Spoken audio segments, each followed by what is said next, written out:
Hello बच्चों, फिर आज की क्लास हम स्टार्ट करेंगे। और बच्चों आज मैं क्लास 10th सीबीएसई और एमपी बोर्ड इंग्लिश मीडियम जिसमें हमारा चैप्टर 1 होता है रियल नंबर, और उसमें सबसे ज्यादा बच्चों को समस्या आती है इन क्वेश्चंस को प्रूफ करने के लिए। Prove that root 2 is irrational. अब इस टाइप के 3 क्वेश्चन है। Root 2 is irrational, root 3 is irrational, root 5 is irrational. तो यदि हमको रूट 2 इरेशनल प्रूफ करते आ गया तो हम रूट 3 और रूट 5 को भी इरेशनल प्रूफ कर देंगे। ठीक है बच्चों, तो हम स्टार्ट करते हैं इस क्वेश्चन को कि now prove that root 2 is irrational. तो ये क्वेश्चन बच्चों हम लोग करते हैं कॉन्ट्राडिक्शन मेथड से। कौन सी मेथड से करते हैं बच्चों? कॉन्ट्राडिक्शन, मतलब उसने बोला है कि रूट 2 को इरेशनल प्रूफ करो, है ना। तो हम ले लेंगे कि रूट 2 रैशनल है। तो हम इसमें मानते हैं कि let root 2 is rational number. मान लिया कि यहाँ पे रूट 2 जो है वो क्या है बच्चों? रैशनल नंबर है। अब यदि रूट 2 रैशनल नंबर है तो हम यहाँ पे उसकी डेफिनेशन अप्लाई करते हैं। Then root 2 is equal to P by Q. अब root 2 is equal to P by Q and P by Q is rational, और according to definition of rational P and Q should be integer and Q is not equal to 0। ये होना चाहिए, तो वो तो हम लोग लिख देंगे। लेकिन उससे भी इंपॉर्टेंट चीज होती है बच्चों, यहाँ पे जो हम अज्यूम करेंगे कि यह पी एंड क्यू आर को प्राइम नंबर। कि यहाँ पे पी और क्यू क्या होगा बच्चों? को प्राइम नंबर होगा। को प्राइम मतलब कि यहाँ पे पी और क्यू के 1 के अलावा कोई भी कॉमन फैक्टर नहीं होगा। Only 1 is the common factor, मतलब पी और क्यू कोई भी दूसरे नंबर से कैंसिल नहीं हो सकता। और ये असम्पशन लिखना बच्चों बहुत जरूरी है, इसी की मार्किंग है, ध्यान रखना। तो हम यहाँ पे लिख देंगे where P and Q are integers, Q not equal to 0 and P and Q are co-prime। P और Q जो है बच्चों वो क्या है? co-prime number. ठीक है, ये आपको लिखना है।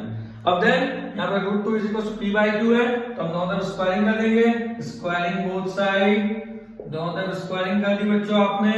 जैसे स्क्वायरिंग करी तो क्या हो जाएगा? Root 2 square is equal to p upon q square. Root 2 square equal to 2 is equal to कितना हो जाएगा? P square upon q square. और फर्दर इसको सिंप्लीफाई करेंगे बच्चों, तो यहाँ क्या हो जाएगा आपका? क्यू स्क्वायर को हम ले गए तो ये हो गया 2q square equal to p square, and ये इंप्लाइज करेगा q square is equal to p square upon 2।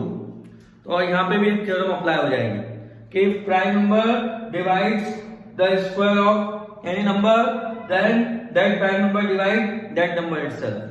That is 2 divides p square, then we can say 2 divides also p। यहाँ 2 यदि प्राइम नंबर है और यदि वो p स्क्वायर को divide कर रहा है तो वो उस नंबर को भी क्या करेगा बच्चों? डिवाइड करेगा। बिल्कुल ध्यान रखें। तो हम लिख देंगे यहाँ here 2 divides p square, then it implies that 2 divides p। 2 किसको डिवाइड कर रहा है बच्चों? p को। तो यहाँ पे ये चीज आ गई। अब अपने को और आगे सोचना है, क्या सोचना है कि अभी 2 किसको डिवाइड कर रहा है? p को डिवाइड कर रहा है, तो इसका मतलब कुछ आंसर आ रहा होगा, डेफिनेटली आएगा। तो यदि हमने 2 ने p को डिवाइड किया तो हमने मान लिया कि भाई 2 में डिवाइड किया, p में डिवाइड किया 2 का, तो हमारा आंसर कितना आ गया बच्चों? यहाँ पे r, और यहाँ हमने लिख दिया लेट माना। तो then here p is equal to 2r and suppose this is equation number 1 and put the value of this p into equation number 1। ये p की वैल्यू हम कहाँ पुट कर देंगे बच्चों? इक्वेशन नंबर 1 में। तो from equation 1 q square is equal to p square by 2, then put the value of p, q square is equal to 2r square upon 2, that is q square is equal to 4r square upon 2, 2 2 जा 4, now q square equal to 2r square, and here r square is equal to q square upon 2। Then again if 2 divides q square then 2 divides q। Okay, here 2 divides q square, that implies that 2 divides q। अब देखो भाई क्या हुआ, आपने क्या माना था कि p and q are co-prime, कि यहाँ पे p और q जो है वो क्या है? co-prime। लेकिन हुआ क्या? p में 2 का भी डिवाइड हो गया, q में भी 2 का डिवाइड हो गया, तो इसका मतलब क्या हुआ हमारा असम्पशन हो गया रॉन्ग और वो हो गया सही।